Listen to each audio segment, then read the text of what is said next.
Okay, recording. All right, welcome to the fourth day of this event of the San Francisco Climate Week.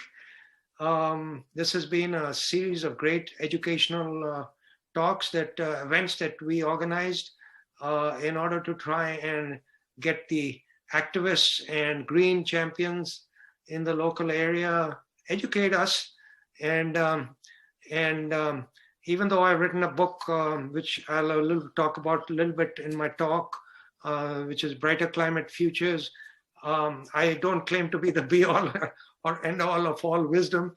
And so I was looking for an opportunity not only to educate myself, but educate the others, and at the same time build some solid links with the local area folks so that we can really make some progress on local issues, maybe even California issues.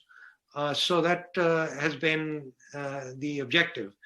I would like to, we have three great speakers today, including yours truly. We have Jack Fleck, will be talking about clean and just transportation. I'll be talking about some innovative concepts that I presented in my book regarding green transportation. And then we'll have Kwame Haibo. Am I pronouncing your name right, Kwame? Yeah, you are. Oh, okay. Yeah, he comes to us and will be talking to us about solar PV and the value of that.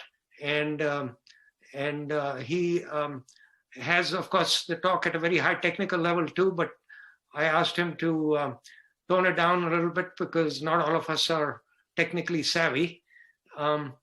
So here we're getting started, and let me introduce Jack Fleck, and he is very active in the 350 Bay Area organization in the San Francisco area. He's been a strong supporter of California's climate laws, such as SB 32, which aims at a 40% reduction in greenhouse gas emissions by 2030. He co-leads their transportation team, which supports and pushes the California Air Resources Board, which is also called CARB, and Caltrans and other agencies. And he supports Governor Newsom's executive order. Anyway, he's going to give us to talk about clean and just transportation. So go ahead, Jack, and after you get done, you can stop sharing thereafter. You have 15 minutes, and then we'll go to the next speaker. Okay, Jack? Thank you. Okay, great. It's really great to be here, Hari. Thank you so much. You know, Hari and I both went to the University of Illinois. We have that in common. And I was a civil engineer. He was also, you were aeronautical engineer, or what was your background? Yeah, I was an aeronautical engineer from India, and then I did my master's and PhD in engineering mechanics, so half mechanical, half materials, with minors in electrical. Well, anyway, so I was majoring in civil, and I've been a retired transportation engineer, and really looking at the whole transportation system and what we can do to make it clean and green, eliminate greenhouse gases. I remember back when I was just around 1970, I was kind of dumbfounded to learn that there were more cars in Los Angeles than there were on the continent of Africa.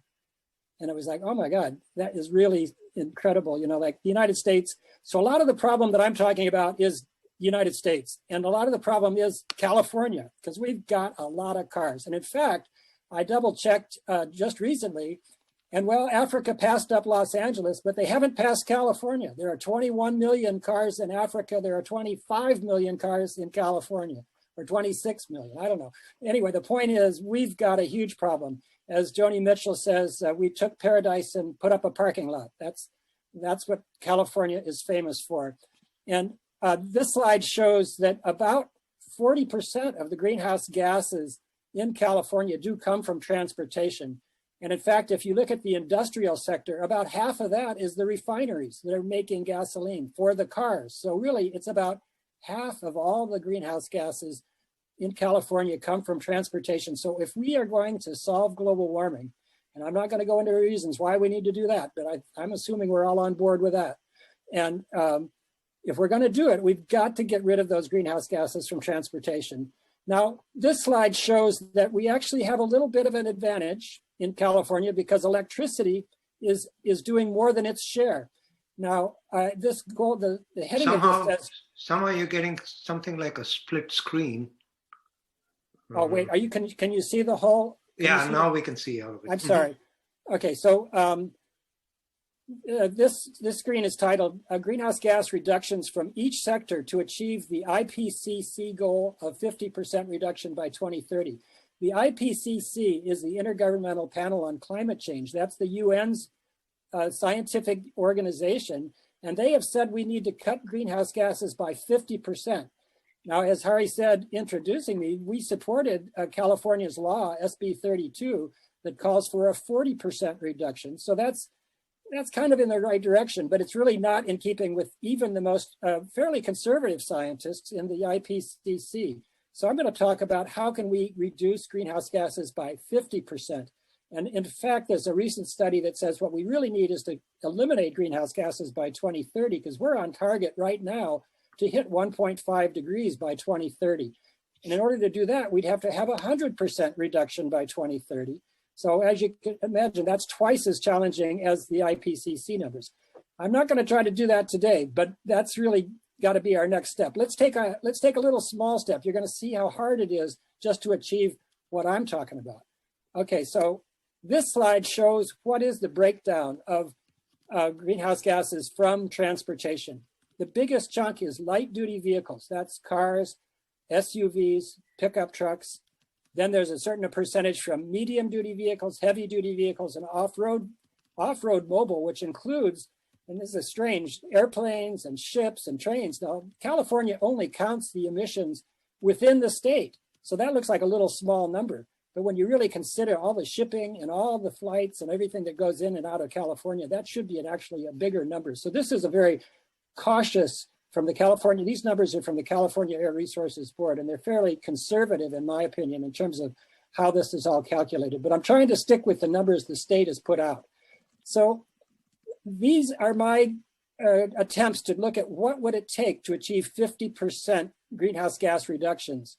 And the, I don't know, can you see my cursor when I move it around on the screen? Yeah, we can see it. Mm-hmm. Okay, I'm circling that. I got to move something out of the way, but I'm circling the 34% for medium duty vehicles, 30% for heavy duty vehicles, 13%. These are numbers that are pretty close to what the California Air Resource Board says we can do.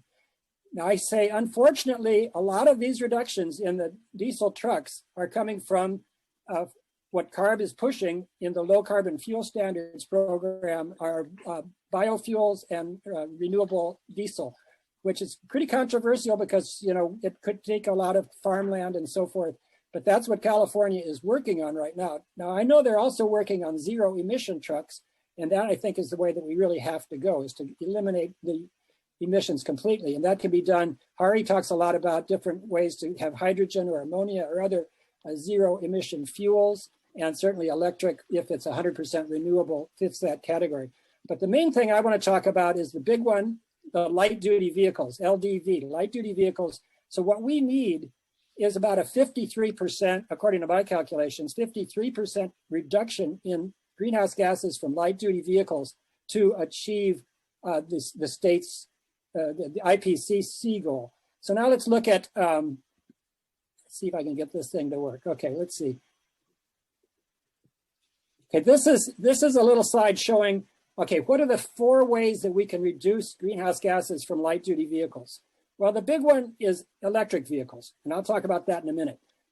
We can try to get more miles per gallon out of existing vehicles. If we get everybody to buy a hybrid or something, meaning a gas hybrid like a Prius, that would help. We can do a little bit with cleaner fuels. Right now we use 10% ethanol. I see the ethanol people are lobbying to put more, but there again, that's very controversial because you're going to use up cropland for corn and so forth. And there's a big one here, which is less vehicle miles traveled. Let me click on this button and see if I can get this video to work. Let's see here. This is a little video of what I show of San Francisco, where it shows that pedestrians, bicycles, and transit can all work together in a harmonious way. This is on Church Street in San Francisco. The one thing that San Francisco has that the rest of California doesn't have is density. What you need to make all these things work together is a lot of people in a small area. And that's what we have to work for, is to make the rest of the state much more like San Francisco, because then we can have all modes of travel except cars, including skateboards. There's our skateboard guy coming down the guy. Anyway, so you get the idea. This is what we really want to go for, but it's going to take a lot of work to make the rest of the state like that. And it's more of a long-term goal. Now, I agree, we're going to need in the long term to really rebuild California. And that means we should be doing it with high density, transit-oriented, affordable housing. And that's a huge job. But in the short run, as I said, we've only got till 2030 to cut at least 50% of our greenhouse gases. And it's probably not going to be able to do a whole lot of that with rebuilding our cities in the next 10 years. So here, I'm estimating we need 38% reduction in greenhouse gases from light duty vehicle, from the EVs. So let's just see what would it take to do that. Oops, I went too far. Sorry. How do I go back? Okay, so this graph shows the current adoption rate of EVs is about 2.4 million. Now, Jerry Brown, our previous governor, bless his heart, said, no, we need to do more. Let's have 5 million by 2030. This is by 2030. Now, the recent mobile source strategy from the California Air Resources Board said, well, what we really need is 8 million by 2030 to achieve our goals. Now, so that's the current goal by the state, 8 million. Although they don't talk about it very much. That's what's in their study. And I don't think they have a clue about how they're going to get there. But we actually need even more than that. According to my calculation, just to get that 40% reduction, we would need about 9.5 million electric vehicles. Now, this little extra bit, it may be that CARB, the California Air Resource Board, is counting on biofuels and the credits and their complicated low carbon fuel standards program to take care of that. But I'm saying, well, if you don't do all this biofuels, then we'd need at least 9.5 million. And then what about getting the 50% cuts? Well, that would be about 13 million. How are we going to get 13 million EVs by 2030? Well, there are about 2 million cars sold every year. If we stopped selling gas cars in 2025, that would be about 10 million EVs right there. And if we can have like 2 or 3 million on the road by 2025, we could do this just by replacing cars as people need to buy them. If we don't act that fast, if we don't move fast, then if we wait, then we're going to really, I don't see how we're going to possibly do it other than having to pay people to buy their cars, which they aren't ready to sell. And that's going to be very, very expensive. So I just want to address some of the issues in this whole plan that I'm talking about. So the whole plan is, on the one hand, the main thing is electrification. The other thing is, in the long run, we need high density, transit-oriented, pedestrian, bicycle cities. We need to rebuild our cities. So there is a really good program in California called Clean Cars for All. And it, according to my calculation, would need about 2 billion years subsidy in order to make sure that low and moderate income people can afford EVs. And in terms of equity, that I'm trying to strive for equity in this program. Transit, working for transit is extremely equitable because low income people rely on it. So we've got to keep our transit system alive. We use the phrase just transition. This whole program that I'm calculating, 13 million electric vehicles will mean 33,000 electrician jobs. Now, there are only about 60,000 electricians in California. So as you can see, this is a great employment opportunity for people that are working in refineries that are going to be losing their jobs, or people that are underemployed, that can go into apprenticeship programs. And then there are also co-benefits of all these activities. So for example, EVs eliminate pollution from auto exhaust and from refineries.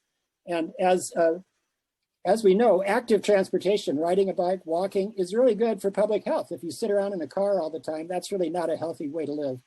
So how are we going to do it? Well, 350 Bay Area has a very clear plan. We've got to build a movement. And that's what we're going to try to, that's what we're trying to do. Rand Roble spoke about that on Tuesday, Harry.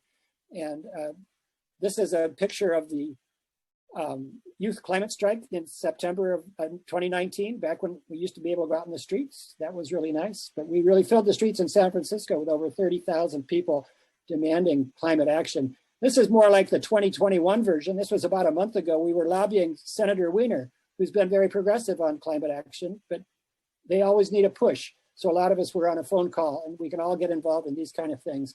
And so I guess I want to leave you with just a few points that I think every city, if you live in a city, Petaluma is leading the way on this. They just passed a resolution saying no new gas stations. That seems like a simple thing to do. Get your city to pass a resolution like that.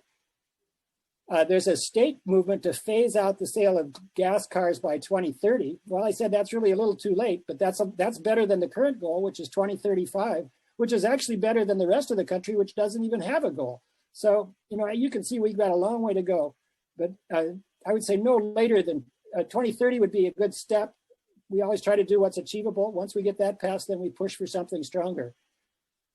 Each city should have an electric vehicle, an EV roadmap that talks about exactly how they're going to help people get into EVs in their city. And that can be continually updated. They should have staff working on this. And if you live in any city, you should find out who those staff are, who are the city council people, get to know them. And then, as I said, in the long run, the solution is all new development needs to be affordable, transit-oriented, without displacement. So those are the 4 points I want to leave you with in terms of immediate actions that we can all take. And I certainly thank you again, Hari, for having this opportunity to talk, and happy to answer any questions.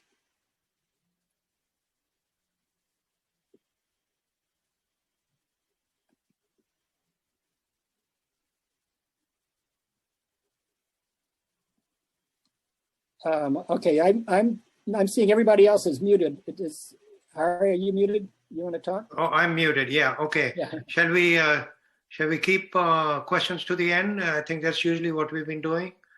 I'll go through my talk quickly also. Yeah, please feel welcome to type your question into the chat, and then we'll consolidate them and ask them at the end. Okay. And all the speakers will stay present to be able to answer their questions. Okay. All right. Thank you, Christina. Thank you, Jack, so much. That's let me talk about let's see here. All right. Let me let's see here. Let's see. You can see my screen, right? Let me try and get it to the point where we have kind of minimize it. Yeah, okay. All right, there we go. And let me maximize the screen so that it kind of occupies the whole. All right, so maximum screen, right? Okay. Can you see my screen? I can. Okay. All right, great. Thanks so much, Jack. I'm coming at transportation from top end, and this is what I've tried to do in my book, to try to address the issues of climate change. I think what I'm kind of proposing at the global level somewhat coincides with what you've been proposing. And so I'm talking about some new concepts, some additional concepts also, and for revolutionary concepts or innovative concepts in green transportation. I presented these in my book in a pretty significant manner. And the book is Brighter Climate Futures, the Global Energy, Climate and Ecosystem Transformation. If any of you folks don't have this book, please, unless you want to order it from Amazon, send me your USPS postal address, and I'll ship you. Next week I'll be shipping out copies of books, so I can ship you a copy of the book. It has about 13 chapters that covers on a very large aspects of climate change that I have talked on the other days of the week. I'm going to start with this particular one here, which is a solar electric vehicle charging station just outside the headquarters of Marine Clean Energy in San Rafael, California, the north of San Francisco. And so during the day, the cars are getting charged directly through solar energy. And after the sun has set, then it's still grid connected, so the cars are charged in the normal way that all the other electric cars are. And so I built on this concept, and I said that let me expand it. And so I came up with this graphic that I've shown in my book. So I'm proposing globally for solar electric hydrogen highways. And so here's what looks like a rest area, if you're familiar with the rest areas in the United States. So you pull into this quote unquote rest area, and this would be a service station where you would have a solar electric charging station, and the solar electric charging station would be charging electric vehicles along the highway, and would also be charging its own local battery system, and also be producing with an electrolyzer and a reactor, producing green hydrogen and ammonia during the day. So you'd have an oversized system that would be doing that. And the hydrogen could be used if you had an excess of it. You could have it to produce have an electric generator at night to produce electricity locally. Or you could have a supply of hydrogen or ammonia coming from other locations, and I'll talk a little bit about that. And so you'd have, I'm basically talking about replacing, I think we can have electric vehicles as additional vehicles, which, countries are like China, for example, have been vastly expanding their energy use, but renewables have been a way to get extra energy and not as a replacement for coal. So what I'm saying is we need to replace the 110,000 gas stations in the United States, and similarly around the world, with solar electric hydrogen gas stations, solar electric hydrogen stations that basically replace the gas stations. Inside the city, you'll have all the EV charging otherwise available, but if you're on the highway, you can pull in, and if you need a fast charge, you'll most probably need more power, which the battery can provide, or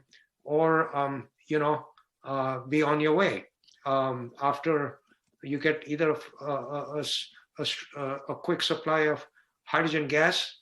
And here's a way now, what I'm proposing, and this I'm proposing for the economy as a whole for all sectors, including electric power generation and industry, is I'm saying produce green hydrogen and ammonia.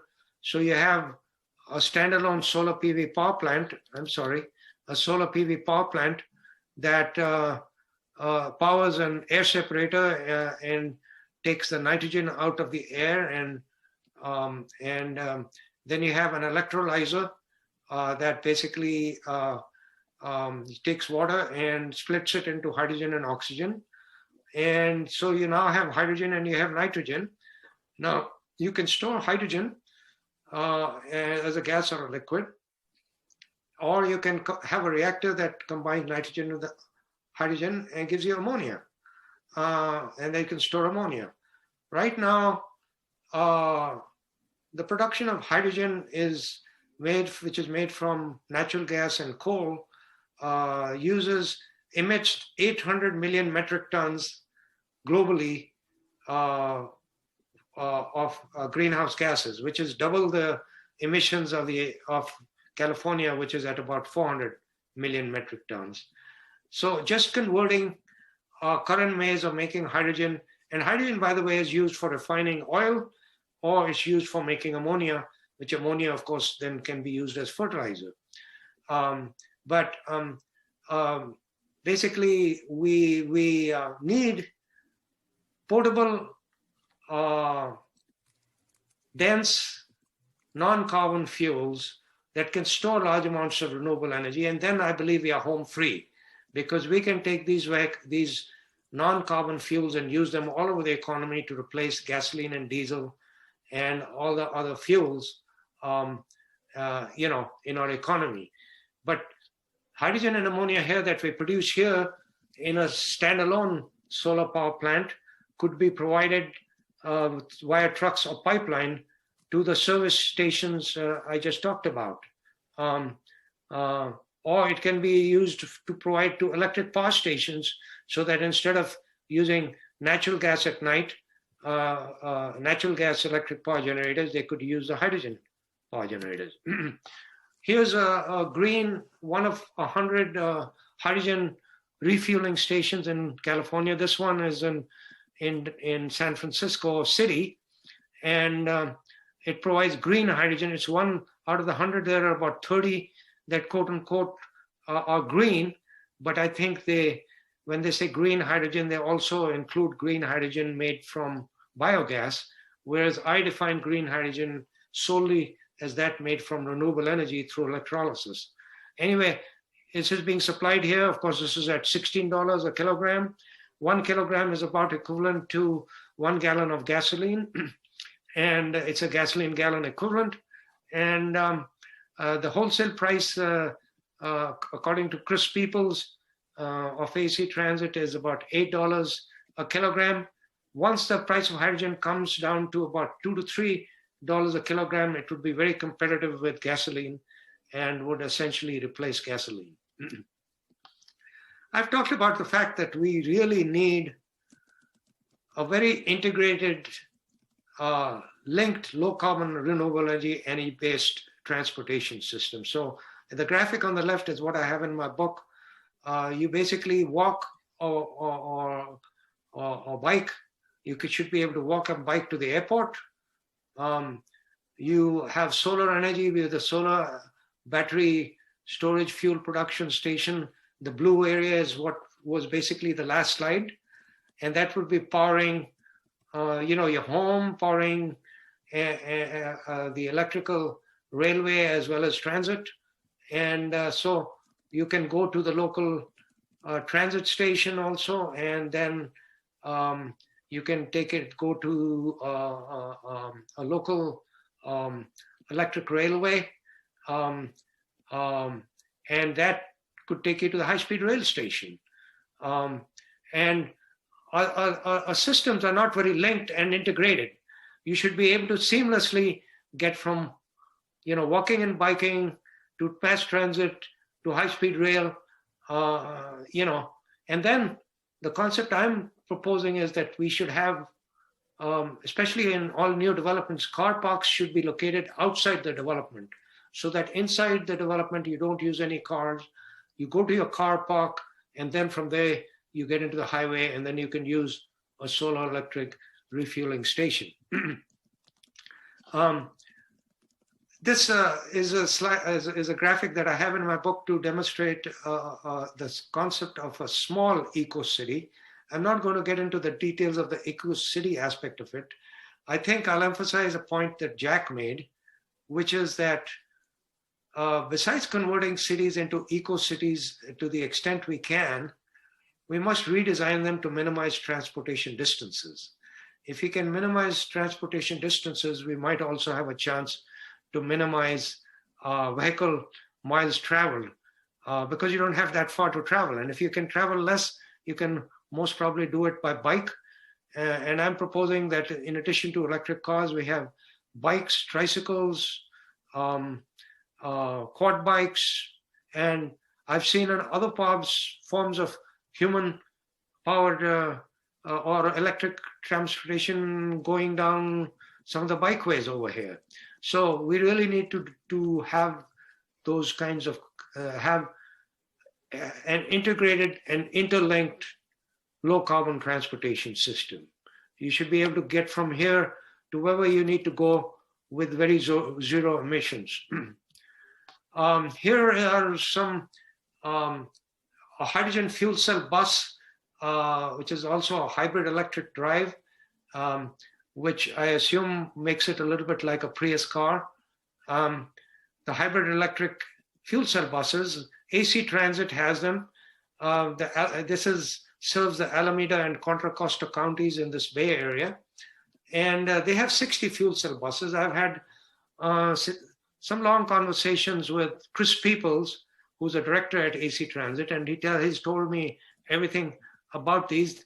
He thinks these 60 fuel cell buses, 30 of one manufacturer, 30 of another manufacturer, are actually superior to the diesel buses. The diesel buses need to be overhauled every 25,000 miles and are more prone to breaking down than the fuel cell buses. There's a one-year study that's being conducted by the National Renewable Energy Laboratory located in Boulder, Colorado, which is evaluating these 4 types of buses. There's the diesel buses, the electric buses, and 2 types of fuel cell buses, 30 each are being evaluated for 1 year. But here's an example of a very functional large vehicle having a fuel cell prime mover. And so what I'm proposing actually is the concept of mainly in order to get a reduction in aviation, because I think aviation fuel, they might try and replace jet fuel with biofuels, but I think that is not a good path, as Jack Fleck was indicating. I think a better path to get reductions is to have essentially a high-speed rail network, so that, let's say, for example, you want to fly from New York to anywhere in Europe, you only take a flight from New York out to Spain or Portugal at the lowest point, and from then onwards, all your travel in Europe and all of that Eurasian mass continent occurs by high-speed rail. And so you have high-speed rail going all the way from Canada, all the way down to the Western US, down to South America, and then up from South America, all the way up to Canada along the East Coast. And you have one ringing all of Africa, and you have some significant networks going through Asia, and then you have one circling Australia. So that's the concept. So you either take a cruise ship that is a low carbon or a zero carbon cruise ship, and I'll just talk about that in the next slide, and you then get to your final destination, and from then onwards, if you want to go to Germany, you take the high-speed train. If you want to go to Moscow, you take a high-speed train. And so that's how you do it. And the rest of the time, you're using low emissions cruise ships if you can, but just trying to keep, because what's happening is aviation, which is again producing about 400 million metric tons globally, the jet fuel is consuming immense amounts, is emitting immense amounts of greenhouse gases. So this is the concept I'm proposing in my book. And so for a high-speed train, one would use basically a hybrid battery fuel cell train set that'd be similar to the fuel cell bus you saw, just a slightly larger version of it. It'd be storing hydrogen on the roof, just like the bus does. And you'd have a fuel cell and a battery system. And so the fuel cell could use the hydrogen, and then the battery system plus the electric locomotive would function in a hybrid mode. And you would still be grid connected. And the grid would be powered by solar energy. So you'd have these array of solar charging stations all along the high-speed rail route, all along it, so that it would minimize the amount of electricity needing to travel on the grid. So again, it'd be a solar electric hydrogen railways, that would be done. Now, I've been following ammonia and I'm educating myself more about ammonia. Ammonia is NH3, which is nitrogen, one molecule of nitrogen, one atom of nitrogen and 3 atoms of hydrogen. Again, it's a non-carbon fuel, mainly used in agriculture. But now there are nations that are starting to experiment and doing demonstrations for zero emission ships powered by green ammonia. And so basically there's this project called, there's this one of the projects, flex bulk ammonia, the Viridis bulk carrier concept. And here's a concept actually, it's not actually a photo. I believe this is a concept, but it's a joint project of 3 companies and they are planning to have deliveries in 2024. And that's the website, viridisbulkcarriers.com, that you can look at. And so you basically convert your entire shipping fleet, cruise ships, bulk carriers, whatever, you convert them into ammonia ships. And let's say, for example, you produce hydrogen in Saudi Arabia or Australia or India, you can ship hydrogen and ammonia to other parts of the world, just like you are shipping diesel and gasoline and crude oil today. How would you finance this? So I've actually got a total of 5 taxes, because one of the problems that's been occurring at in the global level is they only promised $100 billion. The rich developed nations promised $100 billion to the developing nations to help them with during the Paris Agreement, as part of the Paris Agreement, and they've only come up with a fraction of the money. I believe it's more like $30 to $40 billion. And so you can't continuously be going the begging bowl in hand to national governments, and depending on the political situation, and you get a government like we had the last 4 years in the US, and you're not going to get any movement. So the whole thing needs to be automatic. So besides a carbon tax that has been proposed by the Citizen Climate Lobby in the United States, which would charge it a fuel based on the amount of emissions, carbon emissions it gives. And then you would have an aviation tax, $10 per flight to fund the high-speed rail network and low carbon transportation. And then the fossil fuel vehicles tax going from $10 and going up to $300 by the year 2050.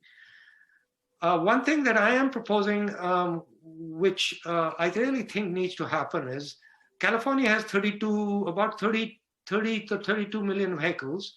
And so I'm proposing in my book a plan for replacing those 30 million fossil fuel vehicles systematically year by year with electric vehicles or fuel cell vehicles.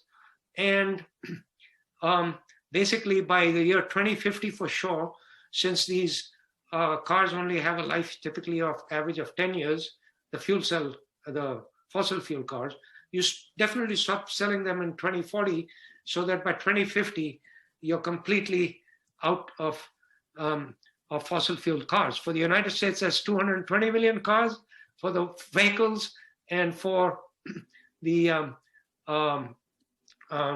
world, it's 1.2 billion vehicles, and we need to do all of that.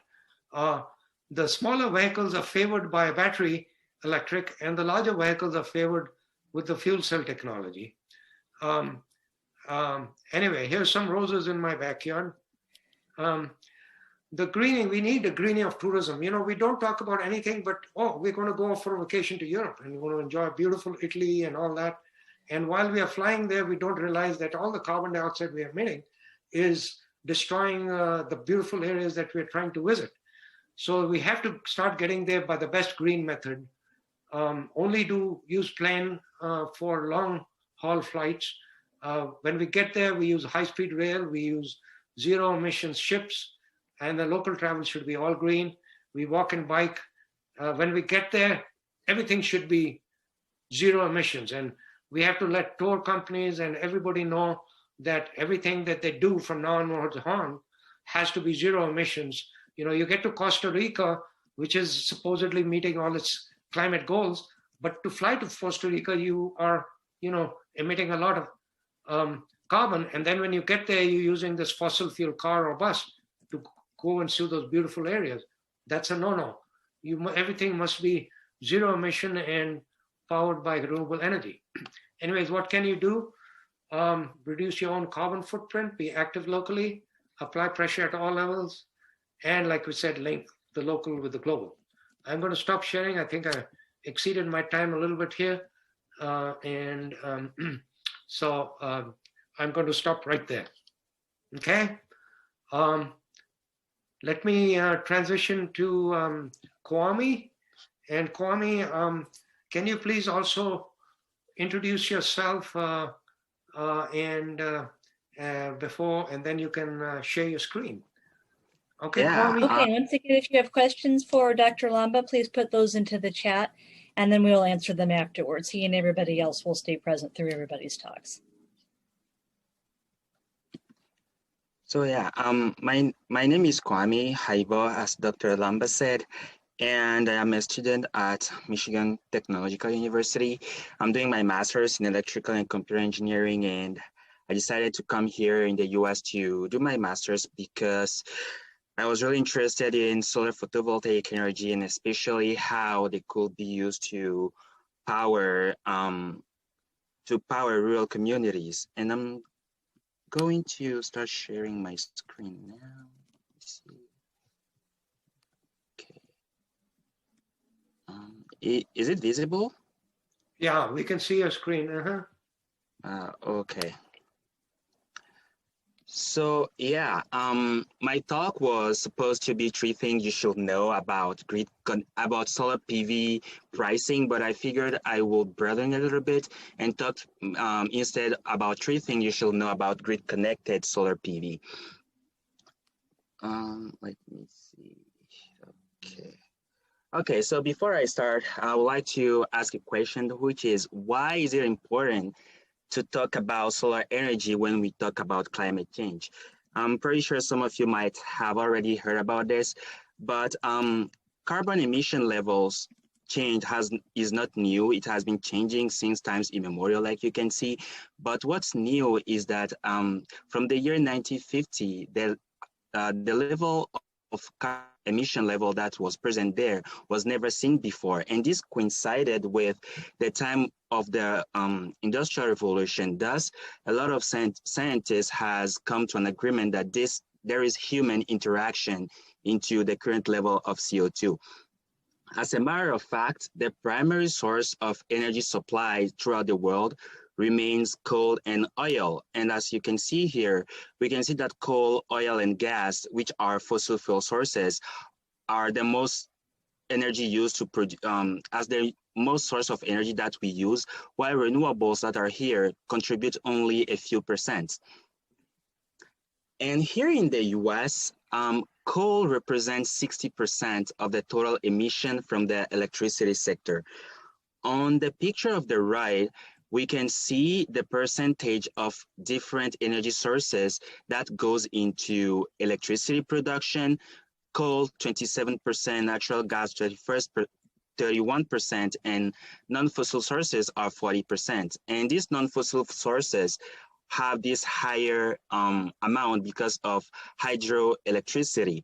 Solar and wind and other renewables only have a small fraction. But on the other hand, on the graph on the right, what we can see that even though coal only contributes 27% to the electricity production, it contributes to 60% of the emission factor throughout the US, as well as natural gas, which contributes 38%. And here we can see that there is no renewable energy sources, which means that those renewable energy sources have a very, very small or negligible contribution to the emission throughout the country.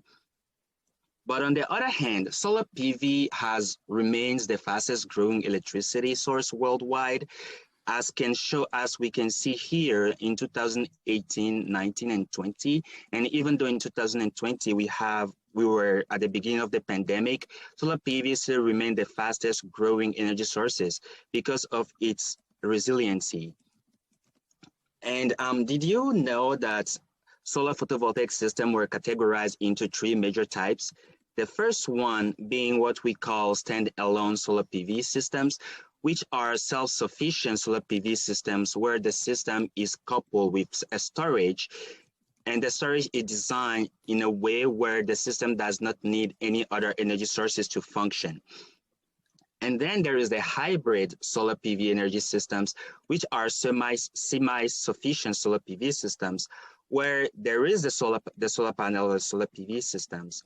There is the storage system, and then we have another source of electricity. That can be the grid, or it can also be a diesel generator or a wind farm or a wind system. But in this, the big difference between the two is that in the hybrid case, the storage will be lower than the one that is in the standalone. And finally, we have the grid-directed or grid-connected solar PV systems that does not rely on storage, but relies on the grid instead. And the grid-connected solar PV system will produce energy by converting solar light into electricity. And this is how that works. The solar panels will take the light from the sun and they will convert that light through the internal functioning and convert that light into what we call direct current electricity. And because most of our household appliances do not function with direct current electricity, they function with what we call alternative current electricity. That's why we need an inverter, which role is to convert the DC or direct current into AC. And then the excess electricity will be sent to the grid. Which brings me to my fact number 1.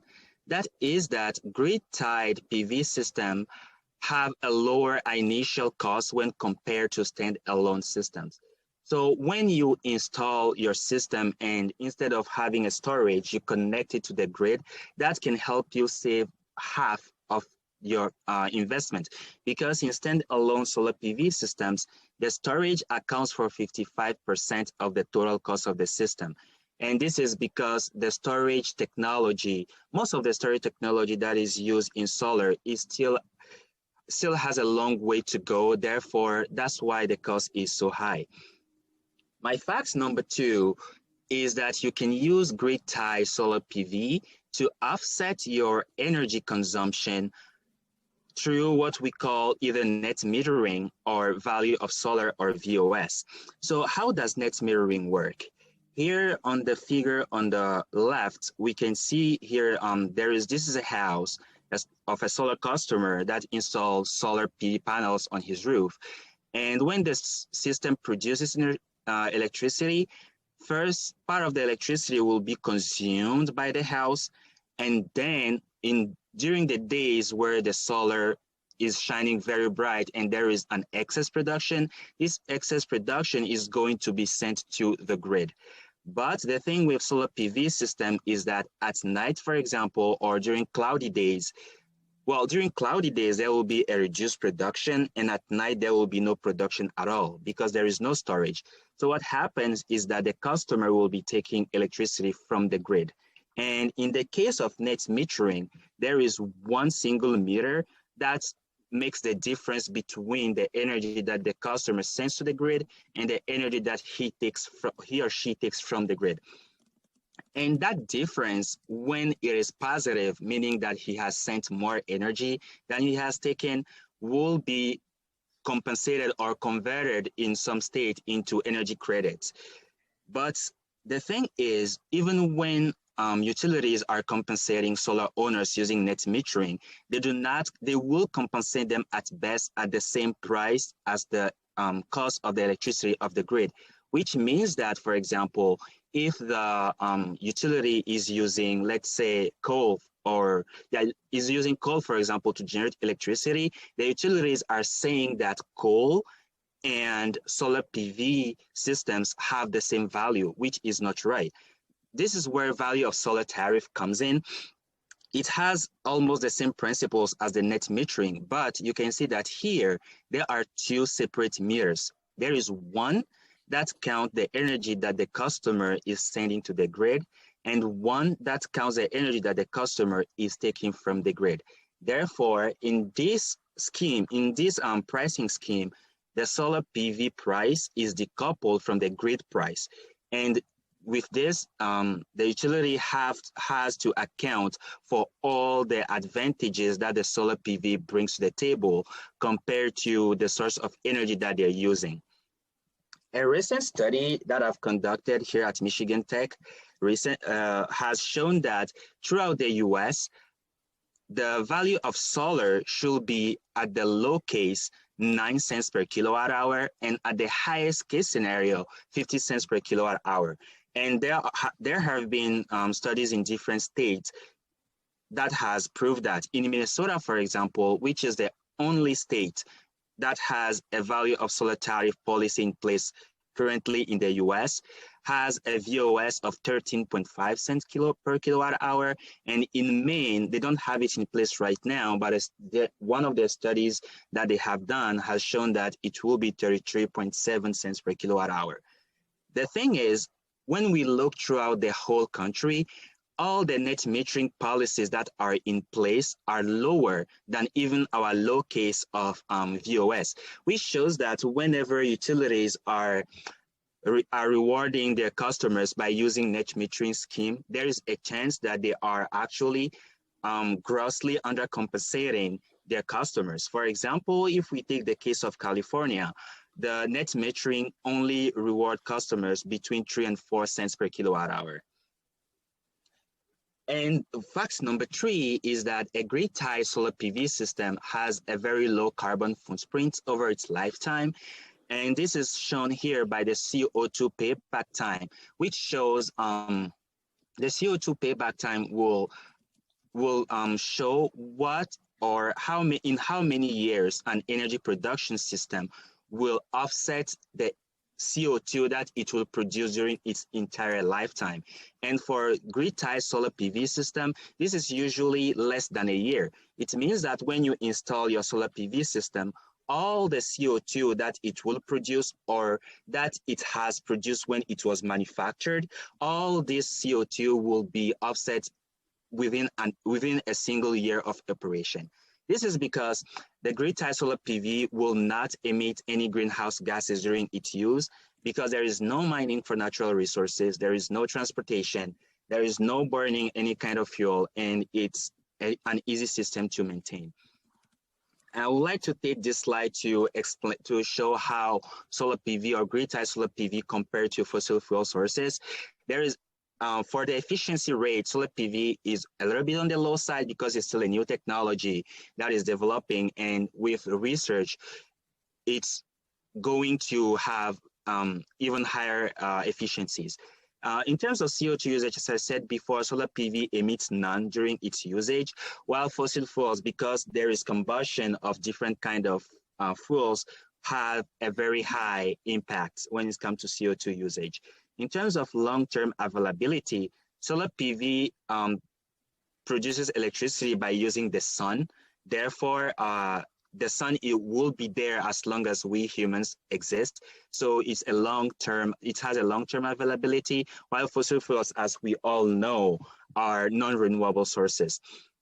One of the drawbacks of solar PV, though, is that it has a short-term availability, meaning that, like I said before, it's only there when there is sun. So solar PV prices are predicted to go down in the future. Here we can see that for the residential solar PV, currently we are at around 10 cents per kilowatt hour when you install it. And this is even because there is a lot of paperwork that comes with the solar companies that install solar. That's why the price is so high.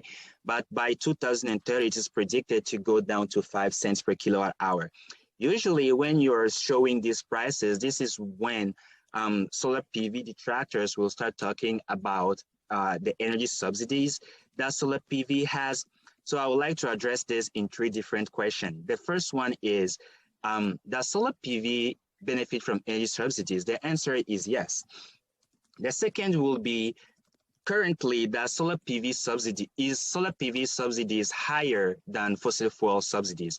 The answer is also yes. But then my third point is that if we compare the amount of subsidies that fossil fuels sources have been receiving since they have started being used to the amount of subsidies that solar PV is receiving today, solar PV subsidies is nothing compared to the subsidies that fossil fuel have received in the past. But one question also is, what have all those fossil fuel subsidies brought us? It just brought us more destruction of our climate. While when we're subsidizing solar PV and other renewable energy sources, we're actually contributing to limit those factors. So my final question for this pricing on this slide will be, what would you prefer? Would you prefer sending your money or your taxes towards an energy source that will help improve our climate and the air that we breathe? Or would you prefer to cut those funding and direct them to energy sources that are contributing to harm our environment? What needs to be... Kwame, you have maybe a minute or two. Can you wind up? Yeah, this is actually my, I only have 2 slides left. Okay. Yeah, so and these are what needs to be done next in the future development of grid-tied solar. It's that there are new storage systems that need to be developed so that the solar system is more robust. In terms of pricing methodology, more VOS studies needs to be conducted so that there are new policy reforms that make sure that solar PV owners are being justly compensated, and more importantly, are not subsidizing utilities. And finally, what can each of us do to help? We need to inform ourselves, because there's a lot of misinformation when it comes to solar PV, especially from those that have other interests. And we need to inform others, and more importantly, also act for a change. Yeah, thank you. Thank you, Kwame. Can you stop sharing? Yes, let me see. Okay, yep. Thank you very much. Thank you. And Christina, you want to go ahead and Oh, sure, the questions. yeah. Mm-hmm. Okay, let's see. We have a few people have been typing their questions in the chat. Please feel welcome to type more if you have more. And somebody is asking, how would you ensure that benefits would go to low and moderate income people? Is there any evidence that those people are using the rebates now?